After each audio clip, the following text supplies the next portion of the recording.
अब देखो, अब लेंगे आगे एसी सर्किट्स। पूरे चैप्टर में एसी सर्किट्स है, फिर भी अब याद रखना दो टाइप के सर्किट्स रहते हैं, एक डीसी और एक एसी, जो अपन स्टडी करने वाले। एसी, डीसी यानी डायरेक्ट करंट,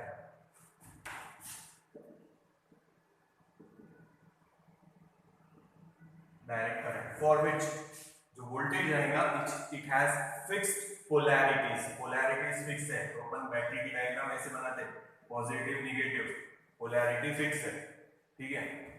डीसी यानी direct current for which voltage has fixed polarities, polarities fix है। आपने देखा होगा बहुत सारे रिमोट्स में दो सेल यूज करते हैं, एक जगह स्प्रिंग रहता और एक इधर, तो इधर लिखा रहता नेगेटिव, इधर पॉजिटिव, ये स्प्रिंग की तरफ नेगेटिव और इधर पॉजिटिव। तो आपको पोलैरिटी देख के ही सेल डालना पड़ेगा, अगर उल्टा सेल डाला तो वो चलने वाला नहीं है। तो पोलैरिटी जो है वो फिक्स है, ठीक है। स्प्रिंग वाले तरफ नेगेटिव रहता और ये पॉजिटिव, ये नेगेटिव स्प्रिंग और ये पॉजिटिव। घड़ी में भी देखेंगे तो एक सेल के लिए जगह रहती,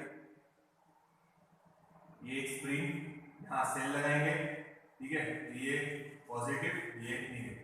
अगर पोलैरिटी देख के इंसर्ट नहीं किया तो चलेगा नहीं। तो याद रखना, direct current DC is the direct current for which polarity of voltage are fixed, यानी पॉजिटिव और नेगेटिव टर्मिनल फिक्स्ड है, ठीक है। एग्जांपल याद रखो, ये ड्राई सेल अपन जो घर में यूज करते हैं, वो बैटरी, टू व्हीलर में जो बैटरी यूज होती है, फोर व्हीलर में जो बैटरी यूज होती है, वो बैटरीज की पोलैरिटी फिक्स रहती है, लाल रंग पॉजिटिव, काला रंग नेगेटिव, तो वो पोलैरिटी फिक्स है। एसी, अल्टरनेटिंग करंट, कौन सा करंट है? Alternating current for which polarity of the voltage are not fixed, वो चेंज होंगे विद टाइम, यानी उसका सिंबल अपन ऐसा बना एसी का। This is the symbol of DC battery, this is the symbol of AC generator, समझो एसी का है ये सिंबल। तो इसमें पॉजिटिव नेगेटिव कभी नहीं देते। आप लोग देखो 3 पिन ऐसा दिखता है आप लोगों को।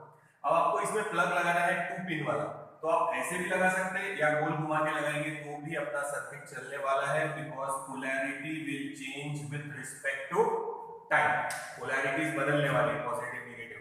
तो आपको 2 पिन वाला, 3 पिन वाला उल्टा करके नहीं लगेगा, 2 पिन वाला बोल रहे हैं, वो 2 पिन वाला जैसे टीवी में जहां मेटल बॉडी नहीं है वहां 2 पिन प्लग यूज होते हैं, और जहां मेटल बॉडी आ जाती है वहां 3 पिन प्लग यूज होते हैं। मोबाइल चार्जर जनरली 2 पिन वाला ही रहता है, ठीक है। तो 2 पिन आप ऐसे लगाओ या चार्जर घुमा के लगा दो, ऐसे कोई फर्क पड़ने वाला नहीं है, क्योंकि पोलैरिटीज क्या होने वाले हैं? चेंज। तो अपने पूरे चैप्टर में अल्टरनेटिंग करंट के बारे में है, ठीक है। तो DC current is the direct current for which the polarities of the voltage are fixed, polarities fixed है, आप उसको उल्टा नहीं कर सकते, जैसे सेल का एग्जांपल बताया है। AC, alternating current for which voltage polarity changes, for which polarity of voltage changes with respect to time, time के हिसाब से वो polarity चेंज हो। एसी अपने घर में जो आता है वो एसी है, अल्टरनेटिंग करंट, ठीक है। ये देख लो एक बार, आगे चलो।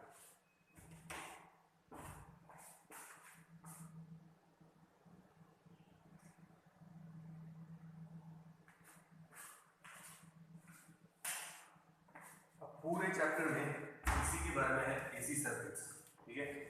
तो अपन एसी जो जनरेट किया था पिछले चैप्टर में, मैंने बोला था कैंसल्ड पोर्शन में, फिर भी एक बार इक्वेशन देख लेना, जिन्होंने नहीं देखा उन्होंने भी एसी जनरेटर का इक्वेशन देख लेना। तो यहाँ खाली इक्वेशन है एसी जनरेटर, तो उसका इक्वेशन था E is equals to E0 sin omega t. So from this we can say that it is a time varying potential, time varying potential, जैसे जैसे कॉइल रोटेट होगी वैसे पोटेंशियल चेंज होगा। इसमें ये है angular frequency of the coil, जो coil rotate हो रही मैकेनिकली वो, and E0 is the peak EMF, यानी जो मैक्सिमम ईएमएफ वहां जनरेट हो रहा है। तो इसकी वैल्यू चेंज होगी from 0 to positive and positive to again 0 and again to maximum but in opposite direction. Time varying voltage है, इसीलिए उसको एसी जनरेटर बोल रहे हैं, क्योंकि वो टाइम वेरिंग ईएमएफ जनरेट कर रहा है। तो इसी इक्वेशन से अगर ग्राफ प्लॉट करेंगे तो देखो कैसा ग्राफ आएगा। तो ये 0, ये E0, ये वाला, क्योंकि साइन की मैक्सिमम वैल्यू क्या हो सकती है 1, तो ये बचेगा खाली E0, तो सब्स्टिट्यूशन करेंगे खाली। तो E0 ये minus E0, 0 pi by 2 pi 3 pi by 2 and this is 2 पाई। याद है ना, 1990 से इंक्रीज किया है। टेबल नहीं है फिर भी मैं बना रहा, आप लोगों को बनाने की जरूरत नहीं है। ओमेगा टी की वैल्यू डालेंगे और देखेंगे E0 क्या मिलता है। पहले डालेंगे 0, सॉरी E की वैल्यू क्या मिलती है वो देखेंगे, फिर डालेंगे पाई 3 पाई बाय 2 एंड 2 पाई, एक रोटेशन कॉइल का कंप्लीट। ठीक है, नाउ 0, साइन 0 इज 0 यानी ये टर्म 0, तो ये भी 0। साइन 90 इज 1, तो ये 1 हो गया, ये बचेगा E0। अब अपने को पता है अल्टरनेट चल रहा है, तो ये 0 E0, 0 माइनस E0, 0। तो बस इसको प्लॉट करना है अपने को ग्राफ। 0 पे 0, पाई बाय 2 पे E0, पाई पे 0 फिर से माइनस E0 और ये फिर से 0। एक रोटेशन में जब कॉइल एक बार रोटेट होगी यूनिफॉर्म मैग्नेटिक फील्ड में, तो उसमें जो ईएमएफ जनरेट होगा वो ऐसे चेंज होगा। तो it is changing from 0 to maximum and again from maximum to 0 in half rotation, and in next half rotation 0 to maximum but in opposite direction and again 0। तो एक रोटेशन कॉइल का complete हो गया, ये half rotation, ये half rotation. तो एक rotation में ईएमएफ चेंज हो रहा with respect to time from 0 to maximum and again maximum to 0, and in next half cycle 0 to maximum but in opposite direction. तो डायरेक्शन हर हाफ साइकिल में change हो रही। और पिछले इसमें बताया था कि अपने इंडिया में जो एसी अपने को मिलता घरों में, उसकी साइकिल है 50 हर्ट्ज, 50 साइकिल पर सेकेंड, यानी ये पूरी साइकिल 50 टाइम्स, यानी पोलैरिटी कितनी बार चेंज होगी, एक साइकिल में 2 बार, तो पोलैरिटी चेंज होगी 100 टाइम्स। तो अपने घरों में जो आता उसकी फ्रीक्वेंसी ईएमएफ की है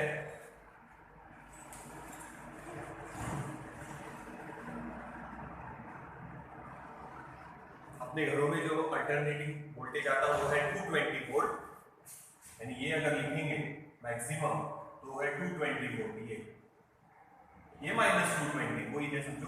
हाँ, और फ्रीक्वेंसी यानी एक साइकिल है ये, तो 50 हर्ट्ज, यानी ऐसे 50 साइकिल्स इन 1 सेकंड। तो पोलैरिटी एक साइकिल में 2 बार चेंज हो रही, तो 50 साइकिल्स में कितने बार चेंज होगी पोलैरिटी, 100 टाइम्स। तो ये याद रखो, ये है इक्वेशन और ये हो गया उसका ग्राफ। ठीक है, AC generator E is equals to E0 sin omega t, where E0 is peak EMF। पिछले इसमें इक्वेशन भी था NBA ओमेगा, पर वो अपने काम का अभी नहीं है, फिर भी याद रखना एक बात, देखते ना number of turns, magnetic field, area of the coil and angular velocity. Peak EMF ये नहीं था, तो अभी इसका कोई काम नहीं है, इसलिए हटा देते। ये टेबल का भी काम नहीं है, इसलिए इसको भी हटा देते। तो ये टेबल बनाना नहीं है, सिर्फ मैंने तुम लोगों को ड्रॉ कैसे किया है वो बता दिया, अपने को डायरेक्ट ड्रॉ करना है। तो यहाँ पे एसी जनरेटर पिछले चैप्टर में हुआ है, कॉइल रोटेट होती है यूनिफॉर्म मैग्नेटिक फील्ड में, 2 कम्यूटेटर यूज करते हैं। ठीक है, तो यहाँ पे पोलैरिटी चेंज हो रही 2 बार एक रोटेशन में, हाफ रोटेशन में चेंज हो रहा 0 to maximum, maximum to again 0। Next half cycle में फिर से 0 से maximum but in opposite direction and then again 0। तो एक रोटेशन में या एक साइकिल में कॉइल के 2 बार पोलैरिटी चेंज हो रही है, तो एक साइकिल हो गई है। ठीक है, और करंट का इक्वेशन हम लिखेंगे I is equals to I0 sin omega t plus alpha. ये करंट का हो गया। जैसे ईएमएफ का है, देखो साइन की जगह खाली ये आगे लिखा है, then alpha is called phase difference. Phase difference oscillation में हुआ है। देखो कभी कभी क्या होगा, जैसे ये करंट है, सॉरी ईएमएफ है, तो करंट ऐसे ही रहेगा सेम, करंट की वैल्यू कम रहती है, हमेशा कम रहेगी। अपने यहाँ जो वोल्टेज आता है वो है 220 वोल्ट के करीब, और करंट खाली आता है कितना 5 एम्पियर, सिर्फ 5 एम्पियर। तो अलग अलग कंपोनेंट को ये एसी लगाएंगे तो कुछ कंपोनेंट में कैसा आएगा, दोनों साथ में इंक्रीज होंगे साथ में डिक्रीज होंगे, साथ में इंक्रीज होंगे साथ में डिक्रीज होंगे, मतलब अल्फा की वैल्यू क्या आएगी 0, इसमें भी साइन ओमेगा टी इसमें भी साइन ओमेगा टी। पर कुछ कंपोनेंट को जब एसी लगाएंगे तो वहां ऐसा भी हो सकता है कि करंट मैक्सिमम ईएमएफ 0, फिर करंट 0 तो ईएमएफ मैक्सिमम, ऐसा भी हो सकता है। तो यहाँ फेज डिफरेंस कितना आएगा 90, कि भाई 90 इसका फर्क है, एक मैक्सिमम है तो दूसरा 0 है। तो ये आगे अपने को थोड़ा सा डिटेल में आएगा, एक बार ये नोट डाउन करो फिर आगे चलते हैं। तो अल्फा क्या है, फेज डिफरेंस। तो ये याद रखना, alpha is the phase difference. आगे आएगा वो अपने को डिटेल में, फिर से बता रहा कहीं कहीं पे कैसा होगा, कोई कंपोनेंट जैसे रेजिस्टेंस को लगाएंगे तो करंट, ये डॉटेड लाइन करंट और ये वोल्टेज, ठीक है, करंट हमेशा कम ही रहेगा। तो वोल्टेज के साथ करंट इंक्रीज होगा, वोल्टेज के साथ करंट डिक्रीज होगा, तो अल्फा की वैल्यू क्या लेंगे 0। कहीं कहीं पे कैसा होगा कंपोनेंट जैसे कैपेसिटर या इंडक्टर, तो यहां करंट है, समझो करंट मैक्सिमम है तो तब ईएमएफ 0 है, जब करंट 0 होगा तो सर्किट में ईएमएफ क्या रहेगा मैक्सिमम, तो फेज डिफरेंस कितना डालेंगे 90। तो ये काम आएने वाला है। तो अभी फिलहाल याद रखो अल्फा की वैल्यू 0 भी हो सकती है या अल्फा की वैल्यू 90 भी हो सकती है। तो alpha is the phase difference, दोनों के बीच में का फेज डिफरेंस। तो ये हो गया एसी जनरेटर। तो ये इक्वेशन ही काम का है, बस तैयार रखो और ये याद रखो, नोट डाउन कर लो। आगे चलते हैं।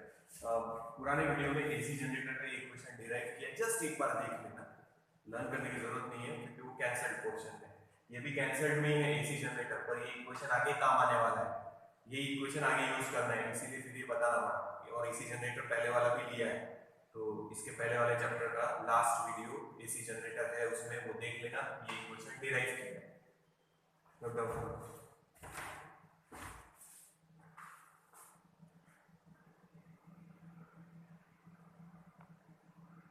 अब देखो, अब लेंगे एवरेज एंड आरएमएस वैल्यू। वो समझने से पहले एक बार ये याद रखो वापस से, साइन थीटा, ठीक है, थीटा की वैल्यू ले रहे 0, 90, 180, 270 एंड ये 360।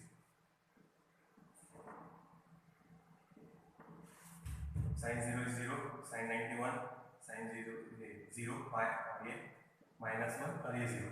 यहां से दूसरी साइकिल चालू, ठीक है, साइन की एवरेज वैल्यू ले रहे हैं, साइन थीटा, ये 0, ये +1, ये 0, ये +-1, यहां से दूसरी साइकिल चालू, ठीक है। देखो यहां से दूसरी साइकिल चालू, तो अपन ने 4 स्पीड वेट की, 1 2 ये 3 और ये 4, यहां से आगे दूसरी साइकिल और डिवाइडेड बाय करेंगे 4, तो ये 1 -1, आंसर 0। तो साइन की एवरेज वैल्यू एक कंप्लीट साइकिल में 0 आती है, ये याद रखना, तो वो अपन आगे काम आएगा। तो ये बता दिया मैंने, देखो sine theta, theta sine theta, sine 0 is 0, sine 91, sine pi 0, 3π/2 -1 और ये 0, ये 4 लिए, यहाँ से दूसरी साइकिल चलती है तो 0 वापस 0, वहां से दूसरी साइकिल चालू हो जाएगी। तो 4 लिए, 1 2 3 4, 1 2 3 4 प्लस डिवाइडेड बाय 4, ये -1, ये +1 0। साइन की एवरेज वैल्यू एक कंप्लीट साइकिल में 0 है, ध्यान रखना। ऐसे क्यों लेंगे वो बता दिया, बाद में काम आएगा तो फिर समझाने का काम करेंगे। अब आते हैं टॉपिक पे, क्या है एवरेज वैल्यू आरएमएस वैल्यू, दोनों को अलग अलग लेंगे। किसी चीज को अगर, किसी वोल्टेज को अगर एक वोल्टेज को दूसरे वोल्टेज के साथ कंपेयर करना है तो अपन ये वैल्यूज कंपेयर करेंगे, average value and RMS value. तो पहले एवरेज वैल्यू समझा था, फिर आरएमएस वैल्यू समझेंगे। तो पहले एवरेज वैल्यू समझ लो, और we can say mean value. देखो अभी बताया पूरी साइकिल अगर लेंगे, जैसे ये अभी अपन ने साइन कर लिया था, ठीक है, अब ये ले रहे समझो E0 -E0, ये अल्टरनेटिंग, इक्वेशन था E is equals to E0 sine omega t. Sinusoidal current है, साइन वेव के हिसाब से चेंज होगा। अगर साइन की एवरेज वैल्यू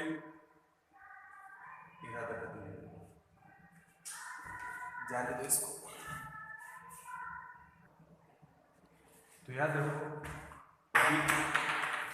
इक्वेशन देखो, ईएमएफ में यहां लिख लेते हैं E is equals to E0 sine omega t, and current का भी ऐसे लिखेंगे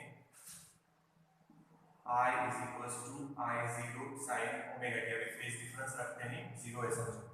नाउ अगर साइन की एवरेज वैल्यू जीरो है एक कंप्लीट साइकिल में, तो ईएमएफ की भी एवरेज वैल्यू एक कंप्लीट साइकिल में जीरो रहेगी, और करंट की भी एवरेज वैल्यू एक कंप्लीट साइकिल में जीरो रहेगी। तो average value over one complete cycle is not important, it will B zero. तो लिख लेते हैं, समझ में आया ना क्यों जीरो? क्योंकि साइन की वैल्यू जीरो है। तो यहां लिख लेंगे average value of EMF or current over one complete cycle is zero. Fill in the blank वगैरह के लिए याद रखना, एवरेज वैल्यू ऑफ EMF और current over one complete cycle is zero, क्योंकि एक कंप्लीट साइकिल में साइन की एवरेज वैल्यू कितनी है? जीरो। साइन या कॉस दोनों के भी जीरो रहती है, तो साइन की एवरेज वैल्यू जीरो है एक कंप्लीट साइकिल में। तो अपन जो ये एवरेज वैल्यू या मीन वैल्यू लेंगे, ये लेंगे over half cycle, half cycle के लिए लेंगे। तो ये याद रखना, दिस इज एवरेज और mean value over half cycle. किसी ने पूछा फिल इन द ब्लैंक में अगर आया तो याद रखना एवरेज वैल्यू ऑफ ईएमएफ और current over one complete cycle is zero, because in one complete cycle the value of sine is zero. अगर एवरेज वैल्यू लेंगे, साइन की वैल्यू जीरो है तो इसकी भी वैल्यू जीरो, साइन की वैल्यू जीरो तो इसकी भी value zero. One complete cycle में साइन की एवरेज वैल्यू जीरो है। तो अब देखो साइन के बारे में बोला था ना, average value in one complete cycle is zero, तो यहाँ हाफ साइकिल के लिए ले रहे हैं, तो ये मिटा देते हैं पर ये नोट डाउन करना, फिल इन द ब्लैंक में आया कि याद रखना average value of sine is zero in one complete cycle. So sine omega T zero, तो EMF and current are also zero.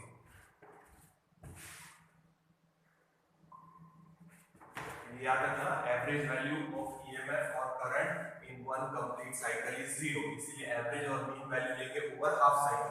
तो जैसे साइन थीटा का निकाला था वैसे साइन थीटा का निकाल लेते हैं पहले हाफ साइकिल में, साइन थीटा की average value over half cycle. तो यहाँ लेंगे जीरो से पाई, पूरी साइकिल होती तो 2 पाई होते हैं, अभी लिखेंगे 0 से pi, sine theta D theta upon, पूरे इसका एंगल चेंज होगा, एवरेज अपॉन में ले रहे, वही 0 to पाई, 0 to पाई और ये डी थीटा, तो sine theta upon angle average. तो हाफ साइकिल ये, फुल साइकिल होती तो क्या लिखते हैं 2 पाई, यहाँ पे भी लिखते हैं 2 पाई, पर उसका आंसर 0 आएगा, पहले समझा दिया। अब अपन सिर्फ हाफ साइकिल के लिए एवरेज वैल्यू ले रहे हैं इतना, तो वैल्यू इंक्रीज भी हो रही डिक्रीज भी हो रही, इसलिए अपन ने इंटीग्रेट किया। साइन थीटा की एवरेज वैल्यू वो यहां डाल देंगे फिर, जैसे साइन थीटा की एक साइकिल में क्या बोल रहे हैं 0, तो ये भी 0, ये 0 तो ये भी 0, वैसे हाफ साइकिल में देखते हैं क्या आंसर आता है। ठीक है, देखो तो इसको सिंपलीफाई करते हैं, is equals to sine theta का integration minus cos theta 0 to pi upon D theta का थीटा और ये 0 to पाई। तो यहाँ पे ऊपर साइन और पूरा एंगल कितना चेंज हो रहा है, डी थीटा। ठीक है, तो अब डायरेक्ट आंसर लिख रहा, पर यहाँ लिख के बता देता उसका आंसर देखो। cos थीटा तो माइनस बाहर, पहले डालेंगे अपर लिमिट यानी cos pi minus lower limit यानी cos 0, so cos pi is -1, ये माइनस ये 1, cos 0 ये -1 ये 1 वैल्यू इसकी, तो ये हो गया -2, तो आंसर आएगा +2, ये माइनस, तो ऊपर आ गया 2, यहाँ पे अपर लिमिट लोअर लिमिट 0 है, so average value of sine theta in one complete cycle is 0, but average value of sin theta in one half cycle ले रहे हैं, 1 साइकिल नहीं, हाफ साइकिल ले रहे हैं 2/5। देखो और इसको सिंप्लीफाई करेंगे तो ये है 0.637। ठीक है, ये देख रहे हो, याद रखें इसका डायरेक्ट आंसर लिखा है अपन ने, टेक्स्ट बुक में भी डायरेक्ट लिखा है, पर मैंने सिंप्लीफाई करके बताया है, cos का सिंप्लीफाई किया है, थीटा का तो डायरेक्ट है, पाई लिखो 0। देखो upper limit minus lower limit, note down कर लो, फिर बेटा दे।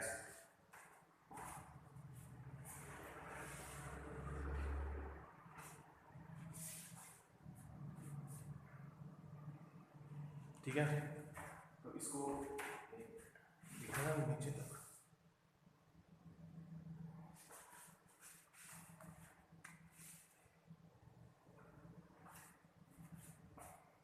ठीक ना, ये तो हो गई एक्चुअल वैल्यू।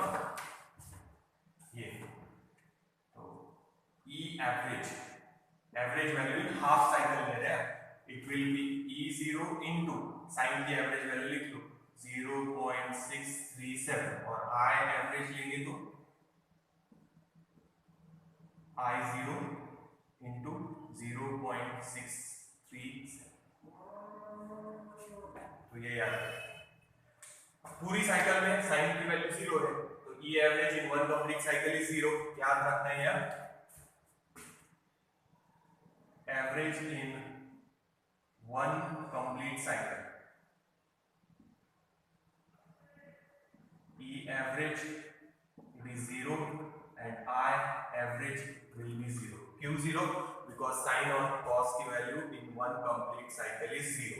But अपन यहाँ ले रहे हाफ साइकिल, तो ये याद रखना, average value of EMF in half cycle is average value of EMF in half cycle is 0.63 times the peak EMF. And average value of current in half cycle is 0.637 the peak current, 0.637 times the peak current। तो ये actual value है, ये average value. तो याद रखो average value of EMF over half cycle is 0.637 times the peak EMF and average value of current over half cycle is 0.637 times the peak current। तो ये थोड़ा याद रखना, ऐसे सॉल्व किया, साइन थीटा की वैल्यू डाल लो, ध्यान डाल दो बस। तो वन कंप्लीट साइकिल में 0 आएगी, ध्यान रखना। वन सब कंप्लीट साइकिल के लिए आप यहाँ पे 2 पाई लेके भी सॉल्व करके देखना, जैसे ये किया है, आंसर 0 आएगा। देख लो एक बार, नोट डाउन करो, आगे चलते हैं। तो ये हो गया एवरेज और मीन वैल्यू, बट यहां ले रहे हैं ओवर हाफ साइकिल। फिर से याद रखना, कंप्लीट साइकिल अगर लेंगे तो ये 0 हो जाएंगे। तो average EMF and average current in one complete cycle is 0, but average EMF and average current over half cycle ये रहे। Average EMF over half cycle is 0.637 sine की value times the peak EMF and average current is 0.637 times the peak current। Note down करो, आगे चलो।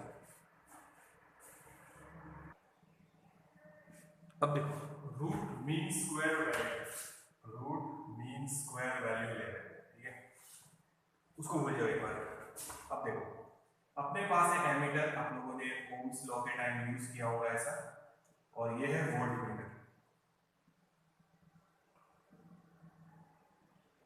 Ammeter and this is voltmeter. ये DC गिनने के काम आते हैं, सिर्फ आप इससे डीसी गिन सकते, एसी नहीं गिन सकते। क्यों नहीं गिन सकते? क्योंकि अच्छा, आप लोगों ने जब लैब में यूज किया, भले आपने प्लग में यूज किया होगा, बट बैटरी थी, वो एसी को काय में कन्वर्ट कर रही थी, डीसी में, ट्रांसफार्मर। उसमें ट्रांसफार्मर था, एसी को डीसी में, एसी को पहले तो लो वोल्टेज में कन्वर्ट करेंगे, फिर रेक्टिफाई करके उसको डीसी में कन्वर्ट कर लेंगे। कम वोल्टेज रहता, आप बैटरी पे नॉब घुमाए होंगे तो देखा होगा वहां पे लिखा होगा 0 2 4 6 8 10, ज्यादा से ज्यादा 10 वोल्ट तक की बैटरी अपन यूज करते हैं। तो वहां अपन डीसी गिन रहे थे एमीटर और वोल्ट मीटर से। इस एमीटर और वोल्ट मीटर से आप एसी नहीं गिन सकते, क्योंकि ये गिनते एवरेज वैल्यू, और ये डिवाइस है यहां से तो पूरा ही करंट पास होगा। तो average value in one complete cycle of EMF और करंट इज 0। तो अगर आप इनको एसी सॉकेट में लगाएंगे और गिनने की कोशिश करेंगे तो ये कांटा 0 से हिलने वाला नहीं है, क्योंकि वो बता रहा कौन सी वैल्यू, एवरेज वैल्यू। तो अब गिनना कैसे, अगर आपको मीटर आते, मल्टीमीटर आते आजकल, पर वो कौन सा लॉजिक यूज करते हैं वो समझा रहा हूं। तो आप सादे एमीटर और वोल्ट मीटर अगर यूज करने की कोशिश करेंगे तो आप एसी नहीं गिन सकते, क्योंकि वो गिनते हैं एवरेज वैल्यू ऑफ ईएमएफ और average value of current in one complete cycle is 0। तो अपने को कोई ऐसी प्रॉपर्टी ढूंढना पड़ेगा जो एवरेज वैल्यू पे डिपेंड नहीं करे। तो वो प्रॉपर्टी है हीट जनरेटेड, क्योंकि हीट का फॉर्मूला है H = I²RT, अगर याद होगा तो। T is the time, I is the current, R is the resistance, Joule's law.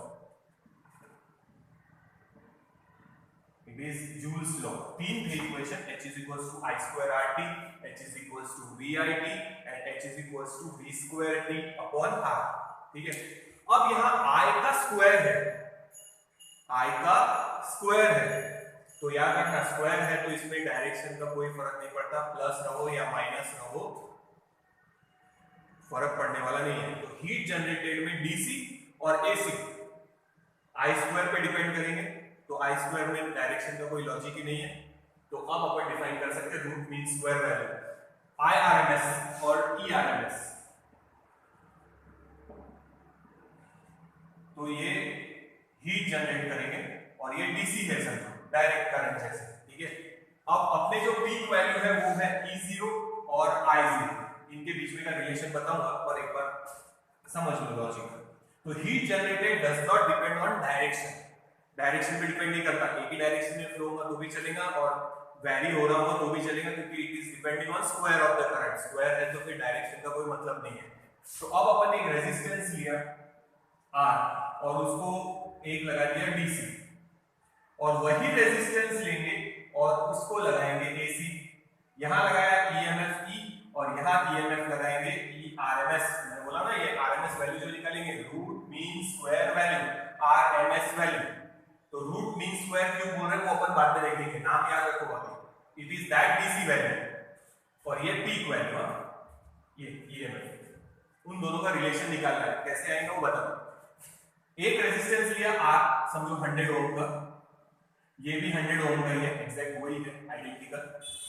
अब इसमें से करंट पास करेंगे, ठीक है, डीसी वोल्टेज है, ये एसी वोल्टेज है जिसकी पीक वैल्यू E0 है।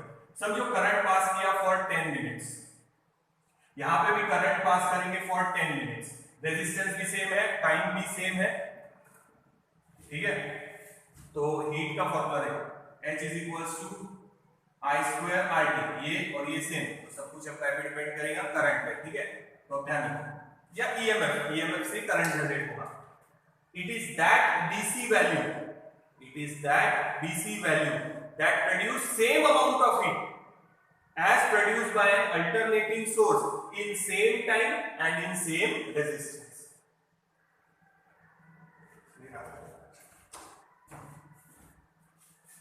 पूरा अमरावती। तो देखो फिर से बताता हूँ, तो आप जब एमीटर और वोल्टमीटर का यूज करेंगे तो आप एवरेज वैल्यू गिनेंगे एसी की, और एवरेज वैल्यू कितनी है 0। तो एमीटर वोल्टमीटर सॉकेट में लगाने के बाद में भी वो 0 ही बताएंगे। तो अपने को एक ऐसी प्रॉपर्टी यूज करना है एसी को मेजर करने के लिए जो डायरेक्शन पे डिपेंड नहीं करे, and that is heat generated. H = I²RT, it depends on current but square of the current, यानी डायरेक्शन का कोई मतलब नहीं है, चाहे 1 डालो चाहे -1 डालो, फर्क पड़ने वाला नहीं है। देखो, तो अपन वही लॉजिक ले रहे हैं, आरएमएस और आईआरएमएस, ईआरएमएस और आईआरएमएस ये डीसी वैल्यूज है जिसमें डायरेक्शन नहीं रहती, उनको पीक वैल्यू के साथ कंपेयर करेंगे। और आजकल जो मल्टीमीटर आते हैं जिससे आप एसी गिन सकते हैं, तो वो हीट जनरेटेड मेजर करते हैं और उसके हिसाब से आपको वोल्टेज बताएंगे कि आपका एसी वोल्टेज कितना है। तो देखना, पहले ईएमएफ के लिए बता देता। ईआरएमएस यानी root mean square EMF is that steady EMF यानी डीसी ईएमएफ that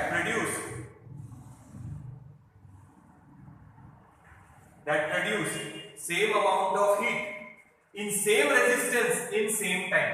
यानी अगर आप पीक वैल्यू लगाएंगे E0 और उन दोनों का रिलेशन बाद में निकालेंगे, E0 लगाया और यहाँ पे ERMS वैल्यू लगाया, तो दोनों इस रेजिस्टेंस में same amount of heat produce करेंगे इन सेम टाइम।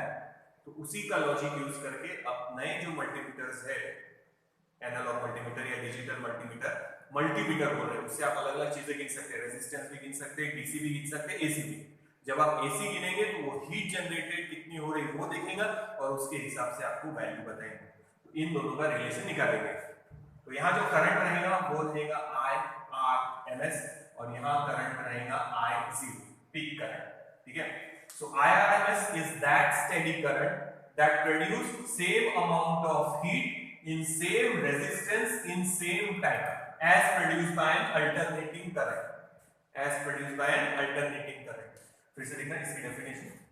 ERMS यानी root mean square EMF is that steady EMF that produce same amount of heat in same resistance in same time as produced by an alternating EMF। IRMS is that steady current that produce same amount of heat in same resistance in same time as produced by an alternating current। तो इन दोनों का relation निकालना है। तो relation निकालना देखो और फिर बाद में ये भी प्रूफ कर देंगे कि ये और ये या ये और ये दोनों सेम हीट प्रोड्यूस करेंगे। वो रिलेशन अगर मैच हो रहा तो वो पहले रिलेशन निकाल लेते हैं, ERMS और IRMS का relation with peak value of current and peak value of EMF। तो याद रखना यहाँ पे अपन क्या मेजर कर रहे हैं, हीट जनरेटेड। तो ERMS और E0 इन दोनों के बीच में रिलेशन निकालना है। तो ये दोनों एक फिक्स रेजिस्टेंस में same amount of heat produce करेंगे इन सेम टाइम। तो इन दोनों का रिलेशन निकाल लेते हैं। तो RMS value is that steady value of this EMF that produce same amount of heat in same time in same resistance as produced by an alternating source। ये steady voltage है, ये alternating voltage। ठीक है, देख लो तो दोनों का relation निकाल रहे हैं। तो IRMS उसका square is equals to integration, complete cycle में है तो 2 पाई लेंगे I0 बाद में पहले I स्क्वायर लिख लेते sign theta D theta over complete cycle ले रहे तो 0 to 2 पाई डायरेक्ट लिख सकते 2 पाई और अभी एक स्टेप डाल दिया। इसके पहले जैसे लिया था एवरेज वही है।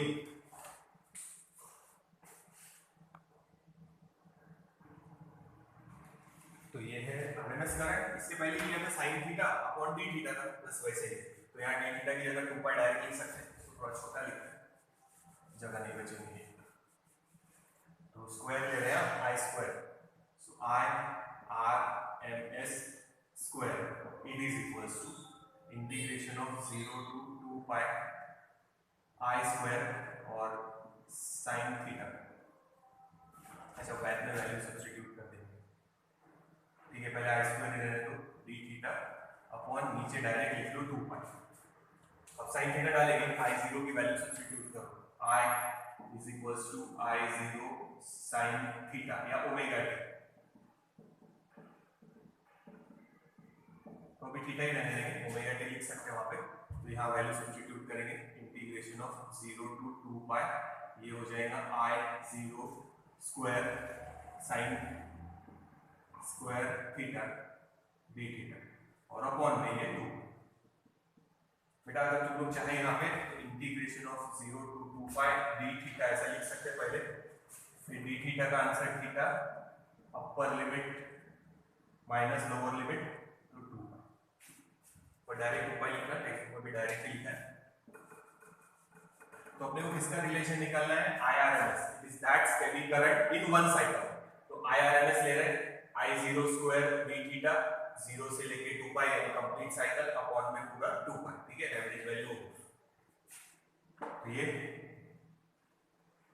ठीक है, उधर लिखते हैं साइन थीटा लिख रहे थे, बाद में देखेंगे।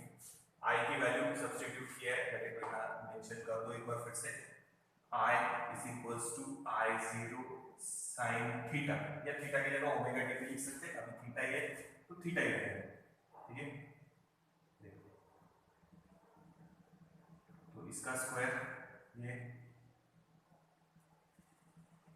अब इसको सिंप्लीफाई करते हैं, ये हटा रहा, so it can be written as integration of 0 to 2 pi, इसको एक बार ऐसे लिख लेते हैं 1/2 पाई साइड में, I0 बाहर निकाल लो constant peak value, I0 square ये बाहर निकाल लिया अपन ने। साइन को ऐसे लिखते हैं, देखो 1 माइनस कॉस 2 थीटा अपॉन 2।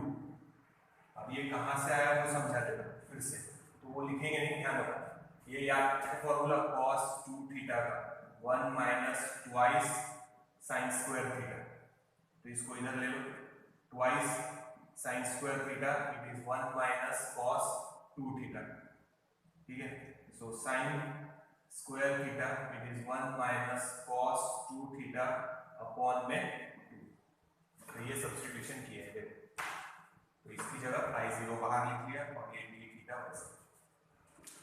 तो देखो IRMS यानी रूट मीन है, मीन ओवर वन साइकिल ले रहे हैं, तो ये I स्क्वायर d थीटा, उसका मीन ले रहे हैं I स्क्वायर का और अपॉन में टोटल एंगल 2 पाई, तो यहाँ स्क्वायर है तो यहाँ पे भी स्क्वायर है। अगर यहाँ I लिखते हैं तो I d थीटा लिखते हैं तो उसका आंसर आता 0, average value in one complete cycle. But अब यहाँ स्क्वायर किया है तो यहाँ पे भी स्क्वायर हो गया तो 0 नहीं आएगा, देखते क्या आता, और टोटल एंगल में लिया, तो ये I0 बाहर निकाल लिया, 2 पाई नीचे लिखा है, ये इंटीग्रेशन साइन स्क्वायर थीटा की जगह ये कैसे लिखा वो देखो, ठीक है। तो इसको हटा रहे हैं, ध्यान रखना ये लिखा हुआ नहीं है, डायरेक्ट स्टेप लिखी है ये टेक्स्ट बुक में भी, पर बता दिया कैसे है, cos 2 थीटा डबल एंगल का formula 1 minus twice sine square theta, इन दोनों की जगह बदल दो ये, और 2 अपॉन में, ठीक है। तो अब देखो क्या होगा, ये equal to IRMS square is equal to ये I0 स्क्वायर डिवाइडेड बाय ये 2 पाई, ये 2 भी बाहर ले लेते हैं फॉर्मूले का, इंटीग्रेशन में बचेगा 1 minus cos 2 theta, 1 minus cos 2 theta into d theta, और ये 0 to 2 पाई। अब देखो सिंप्लीफाई करना है, IRMS square is equals to I0 square upon 2 into 2 pi, वैसे रखेंगे, ये 1 है यानी d थीटा, तो इसका आंसर आएगा थीटा माइनस cos का derivative sin 2 theta, angle wise constant term upon में integration, derivative sorry integration cos 2 theta का sin 2 थीटा और कांस्टेंट अपॉन में, और लिमिट 0 to 2,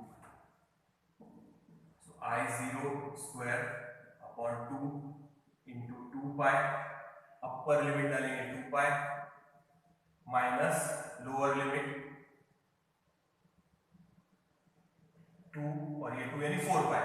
साइन की वैल्यू अगर आप लोगों को याद होगी तो देखो फिर से बता देता हूं, यहाँ लिख लेते हैं sine 0 pi by 2 pi 3 pi by 2 and 2 pi, ये 0 ये 1 ये 0 ये माइनस 1 0, तो पाई की वैल्यू 0, 2 पाई की वैल्यू 0, 3 पाई की लिख रहा हूं, 3 पाई की वैल्यू 0, 4 पाई की वैल्यू 0, तो यहाँ क्या बचेगा 4 पाई, तो उसकी वैल्यू 0, और लोअर लिमिट यहाँ 0, साइन 0 इज आल्सो 0, तो वो छोड़ो,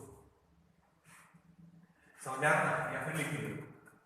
तो ये हो गई पहले, ये देखो फिर से अपर लिमिट डालो, तो थीटा की जगह डाला 2 पाई, यहाँ थीटा की जगह 2 पाई डालेंगे तो वो हो गया 4 पाई, साइन की वैल्यू पाई है तो 0, 2 पाई है तो 0, 3 पाई है तो 0, 4 पाई इज आल्सो 0, तो वो याद रखो, तो ये हो गई टर्म 0 पूरी। अब माइनस लोअर लिमिट, तो लोअर लिमिट में 0 डालेंगे तो ये 0 minus sine 0 is 0, so we can write I0 square upon 2 into 2 pi और इंटू ये बचेगा खाली 2 पाई कैंसिल। फाइनल स्टेप है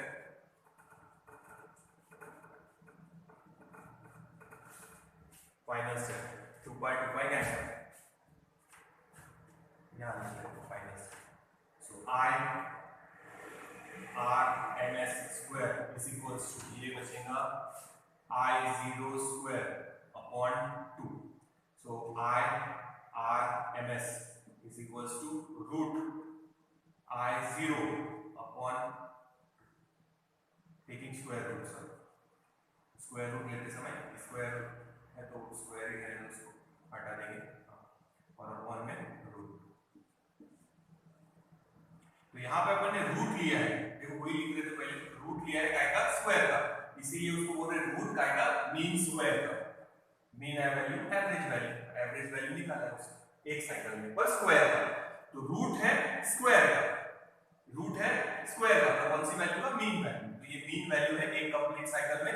बट मैंने पहले बताया अगर यहाँ लिखेंगे i तो यहाँ लिखेंगे i तो उसका आंसर आएगा 0, बट अपन ने यहाँ स्क्वायर लिखा है, यहाँ पे भी स्क्वायर लिखा है और बाद में उसका रूट लिया है दोनों तरफ, तो ये है root mean square value. Root किसका लिया है स्क्वायर का, पर काय की वैल्यू है वो मीन की, ठीक है, तो ये हटा है। So this is the relation IRMS is equals to I0 upon root 2, so ERMS can be directly written as E0 upon root 2। तो देखो यहाँ से शुरू किया है यहाँ तक और वो पॉइंट यहाँ कंटिन्यू किया, तो ये रिलेशन हो गया किसके किसके बीच में का, स्टेडी करंट और अल्टरनेटिंग करंट, स्टेडी ईएमएफ और अल्टरनेटिंग ईएमएफ। तो ईआरएमएस की वैल्यू है समझो अगर 220 वोल्ट ये, तो इधर पीक वैल्यू ये समझो पीक वैल्यू, तो आरएमएस वैल्यू निकालना है तो 220 डिवाइडेड बाय √2 कर देंगे, तो ये पीक वैल्यू आरएमएस वैल्यू निकालने के लिए ऐसे किया। तो ये और ये अगर आप एक रेजिस्टेंस को लगाएंगे for same time, they both will produce same amount of heat in same resistance in same time. तो नोट डाउन करो आगे चलते। तो ये रिलेशन आ गया, ये रिलेशन याद रखना आरएमएस करंट का पीक करंट के साथ, आरएमएस वोल्टेज का पीक वोल्टेज के साथ। तो ये करंट के लिए सिंप्लीफाई किया है, ये जो है ये है मीन वैल्यू, मगर किसकी मीन वैल्यू है आई स्क्वायर, और बाद में उसको अपन ने रूट में डाला है, तो रूट है इसका मीन स्क्वायर वैल्यू, कौन से वैल्यू करंट का, देखो तो ये स्क्वायर किया यहाँ पे भी स्क्वायर करके, तो ये मीन वैल्यू है आई स्क्वायर और उसके साथ कंपेयर किया, इसीलिए सिंप्लीफिकेशन थोड़ा याद रखना, इसको कैसे लिखा है वो समझना, ये नोट डाउन करो। तो ये रिलेशन याद रखना, फिर से सुनना definition, IRMS current is that steady current that produce same amount of heat in same resistance in same time as produced by an alternating source. RMS voltage is that steady voltage that produce same amount of heat in same resistance in same time as produced by an alternating voltage. तो ये relation याद रखना। अब अपन heat generated का equation निकालेंगे और देखेंगे कि हीट जनरेटेड का इक्वेशन सेम आता क्या दोनों केस में, देखते हैं।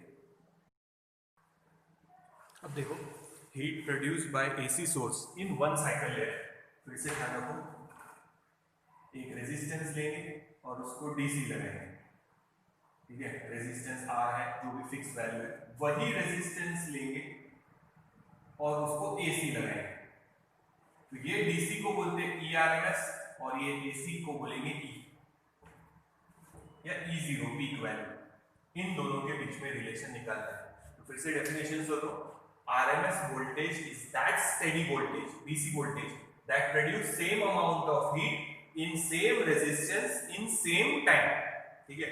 और अगर करंट लिखेंगे तो यहां लिखेंगे IRMS और यहाँ लिखेंगे I0.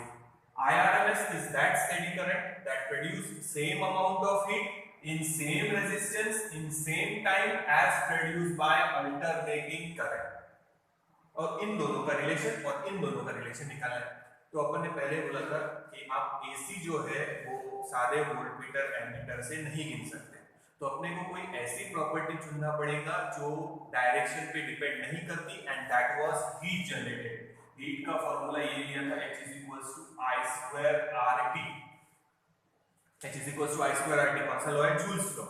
तो अब अपन प्रूव करेंगे कि ये जो हीट जनरेट करेगा करंट और ये जो हीट जनरेट करेगा करंट वो दोनों सेम है, यानी अपन ने जो लॉजिक लिया था वो सही था, और अपन इन दोनों के बीच में के रिलेशन तो पहले ही निकाल चुके हैं। ठीक है, क्या आया था?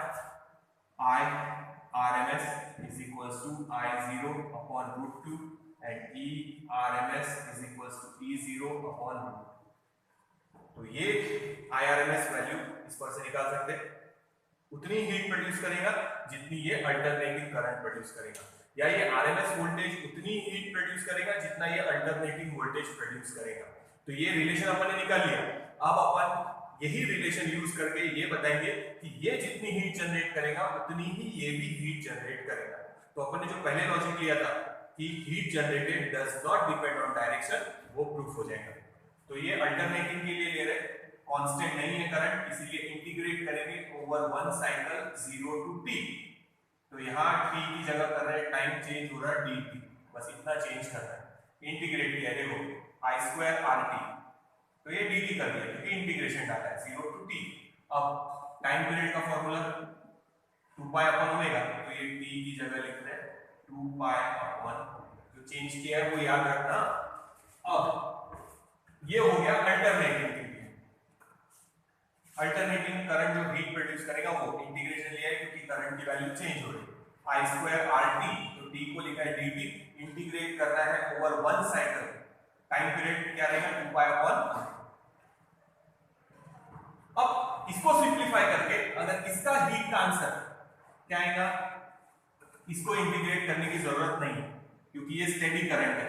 H is equals to I R square RT, अगर इसके साथ मैच हो गया, इसका आंसर इसके साथ मैच हो गया, यहाँ अल्टरनेटिंग करंट है इसलिए इंटीग्रेशन है, यहाँ अल्टरनेटिंग करंट नहीं है, स्टेडी करंट है, इंटीग्रेशन नहीं आएगा, कांस्टेंट है करंट ये। अगर इसका आंसर अपन ने यहाँ तक पहुंचा दिया तो अपन बोलेंगे कि same amount of heat produce कर रहे हैं जिनके बीच में ये रिलेशन है, स्टेडी करंट और अल्टरनेट सॉरी स्टेडी वोल्टेज और अल्टरनेटिंग वोल्टेज, स्टेडी करंट और अल्टरनेटिंग करंट। तो अपन यहां से शुरू कर रहे हैं, अल्टरनेटिंग वोल्टेज या अल्टरनेटिंग करंट जो हीट प्रोड्यूस करेगा वो यहां तक अगर आ गए तो अपन बोलेंगे कि दोनों जो है वो same amount of heat produce कर रहे हैं और उसमें ये रिलेशन यूज करने वाले हैं। ठीक है, देखो आगे कंटिन्यू कर रहे हैं इसको ध्यान।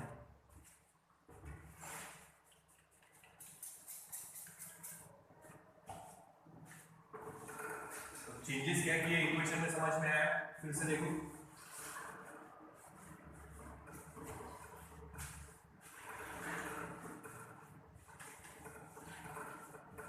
स्टेडी करंट है अगर तो अपन डायरेक्ट फॉर्मूला लिख सकते हैं H is equals to I square RT, और ये करंट स्टेडी नहीं है इसलिए इंटीग्रेट किया है और इसको कर दिया dt, और इंटीग्रेशन किया है 0 टू टाइम पीरियड t यानी 2 pi upon.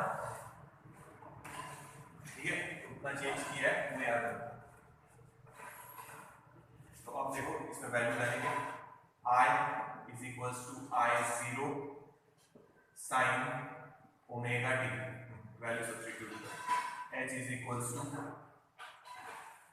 0 to 2 pi upon omega, इसका स्क्वायर कर रहे हैं, I0 square sin square omega t square हो गया, वैल्यू लिखेंगे R और ये वैल्यू लिखेंगे dt, जो कांस्टेंट है वो बाहर निकाल लो, I0 स्क्वायर बाहर निकाल लिया, R की वैल्यू बाहर, इंटीग्रेशन बचेगा 0 to 2 pi upon omega sin square omega t और इनटू dt। यहाँ तक नोट करो। अब इसका आंसर डायरेक्ट सब्स्टिट्यूट करेंगे, पर मैं बता रहा कैसे आ रहा, फिर मिटा देंगे और इसका आंसर डायरेक्ट सब्स्टिट्यूट करेंगे।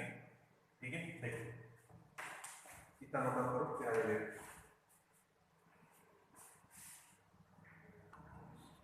देखो ये रफ में बता रहा सिर्फ इसका आंसर लिख रहे हैं, वो बीटा देंगे, डायरेक्ट आंसर लिखना है। Integration 0 to 2 pi upon omega sine square omega T की जगह इसके पहले वाले में जैसे लिखा था 1 माइनस कॉस ओमेगा टी है, यहाँ लिखेंगे ट्वाइस ओमेगा टी अपॉन 2 और ये dt। इसके पहले वाले में समझाया था ये कैसे आया, सेम वही है, या थीटा था तो यहाँ ट्वाइस थीटा लिखा था, या ओमेगा टी है तो ट्वाइस ओमेगा टी लिखा है। Now integration of 0 to 2 pi upon omega, ये 1/2 बाहर ले, ठीक है। अब ऐसे डायरेक्ट आंसर लिख लेते, 1/2 बाहर, ठीक है, ये 1 ये dt यानी आंसर आएगा t माइनस कॉस का साइन ट्वाइस ओमेगा टी और कांस्टेंट आएगा twice omega 0 to 2 pi upon omega, ये 1/2 पहले डालो अपर लिमिट, t की जगह ये 2 पाई अपॉन ओमेगा, फिर t की जगह 2 pi upon omega, omega cancel यानी ट्वाइस पाई यानी आंसर 0 माइनस लोअर लिमिट ये 0, देखो फिर से ये 2 पाई सॉरी 2 ओमेगा और t की value 2 pi upon omega, omega omega cancel, फिर से बचेगा 4 पाई, पिछले वाले में भी बताया था 4 पाई की वैल्यू साइन की 0, लोअर लिमिट साइन 0 0, तो ये बचेगी 1/2 इंटू 2 पाई अपॉन ओमेगा। तो डायरेक्ट आंसर लिखने वाले ये 1/2 into 2 pi upon omega, direct answer लिख रहे हो, ध्यान रखना वहां पे सब्स्टिट्यूशन नहीं कर रहे, डायरेक्ट आंसर लिख रहे। ये स्टेप्स बता दिए मैंने, इसके पहले वाले में भी सॉल्व किया था, अभी भी बता दिया। 1/2 2 pi upon omega direct substitute कर रहे हैं।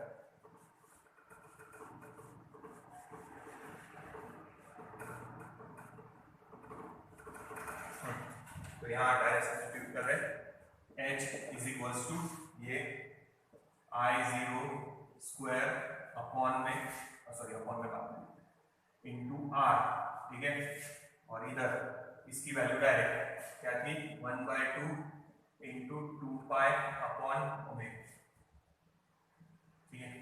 तो h इज इक्वल्स टू थोड़ा चेंज कर रहा, ये 2 कैंसिल नहीं किया जानबूझ के, हाँ ले लो I0 अपॉन 2 रूट में डाल दो और उसका स्क्वायर, देखो क्या किया है I0 स्क्वायर और रूट 2 का स्क्वायर ये 2 इंटू बचेगा r 2 पाई अपॉन ओमेगा, तो ये 2 इसके अंदर कर दिया। अब I0 अपॉन रूट 2 याद है ना, I RMS is equals to I0 upon root 2, तो इसकी वैल्यू डाल दो I RMS, ठीक है, इसकी जगह और उसका स्क्वायर इंटू r और ये 2 पाई अपॉन ओमेगा मतलब टाइम पीरियड t, देखो पहुंच गया मतलब I2 RT, ये AC के लिए लिया था, I2 RT ये DC के लिए पहुंच गए, इसीलिए इंटीग्रेशन नहीं, तो ये I2 RT sorry I2 RT IRMS root mean square current जो हीट प्रोड्यूस करेगा और ये अल्टरनेटिंग करंट जो हीट प्रोड्यूस करेगा वो सेम है। देखो यहां से शुरुआत किया, ये अल्टरनेटिंग के लिए था एसी, डीसी के लिए डायरेक्ट बता दिया था कि डीसी में इंटीग्रेशन नहीं आएगा, I2 RT ऐसा आना चाहिए, तो यहां से शुरू किया यहां तक पहुंच गए, जो रिलेशन पहले डिराइव किया वो यूज किया है, मतलब जो अपन ने पहले बोला था वो सही है कि ये और ये जो करंट प्रोड्यूस करेंगे वो दोनों सॉरी ये और ये जो करंट हीट प्रोड्यूस करेंगे वो क्या रहेंगे सेम, ये तो यहां पे प्रूफ हो गया कि RMS current is that steady current that produce same amount of heat in same resistance in same time as produced by an alternating current। देखो आगे तो यहां से शुरू किया, देखो यहां इंटीग्रेशन भी नहीं आया, h is equals to I2 RT इतना ही आया, तो ये स्टेडी करंट है इसीलिए इंटीग्रेशन नहीं आया, डीसी करंट है, देखो तो यही अपने को प्रूफ करना है, ये याद रखना, ठीक है। शुरुआत एसी से किया था और ये स्टेप्स फॉलो करना, फिर से देखो रिलेशन यूज कर लिया, तो रिलेशन अपन ने पहले डिराइव कर चुके हैं, तो ये याद रखना I RMS is equals to I0 upon root 2. E RMS is equals to E0 upon root 2. It is that steady EMF that produce same amount of heat in same resistance in same time as produced by alternating voltage, या फिर it is that steady current that produce same amount of heat in same resistance in same time as produced by alternating current. आप इसको ऐसे भी लिख सकते हैं 1 by root 2 की वैल्यू 1.414 यहां लिख सकते हैं, उसका रेसिप्रोकल 0.707, 1 by root 2 का रेसिप्रोकल 0.707 ऐसे भी लिखा तो चलता। तो ये अपन ने हीट प्रोड्यूस का आंसर निकाल लिया है। अल्टरनेटिंग से शुरू किया था, डायरेक्ट करंट का आगे देखो, यानी दोनों क्या प्रोड्यूस कर रहे हैं, सेम हीट। देखो इसके आगे नेक्स्ट वीडियो में कंटिन्यू करेंगे। अब एसी जो जनरेट किया है अपन ने, ये अपने को अलग अलग सर्किट्स को अप्लाई करना है। तो अपने अभी तक स्टडी किया है रेजिस्टेंस, तो एसी सर्किट जो जनरेट हुआ है उसको रेजिस्टेंस को अप्लाई करेंगे, फिर वही एसी इंडक्टर को अप्लाई करेंगे। इंडक्टर इसके पहले हुआ है सेल्फ इंडक्शन ना, इंडक्टर को अप्लाई करेंगे, वो भी अप्लाई ईएमएफ को क्या कर रहा है, अपोज, तो उसके लिए स्टडी करेंगे। और अपना कैपेसिटर भी हुआ है, तो अपन बाद में कैपेसिटर को भी अप्लाई करने वाले हैं। तो अब ये एसी जो जनरेट हुआ है वो पहले अप्लाई करेंगे रेजिस्टेंस को, फिर अप्लाई करेंगे इंडक्टर को यानी कॉइल को, और फिर कैपेसिटर को, और फिर बाद में टीवी को। तो अब एसी अलग अलग सर्किट को अप्लाई करके देखना है, तो वो नेक्स्ट वीडियो में कंटिन्यू करेंगे।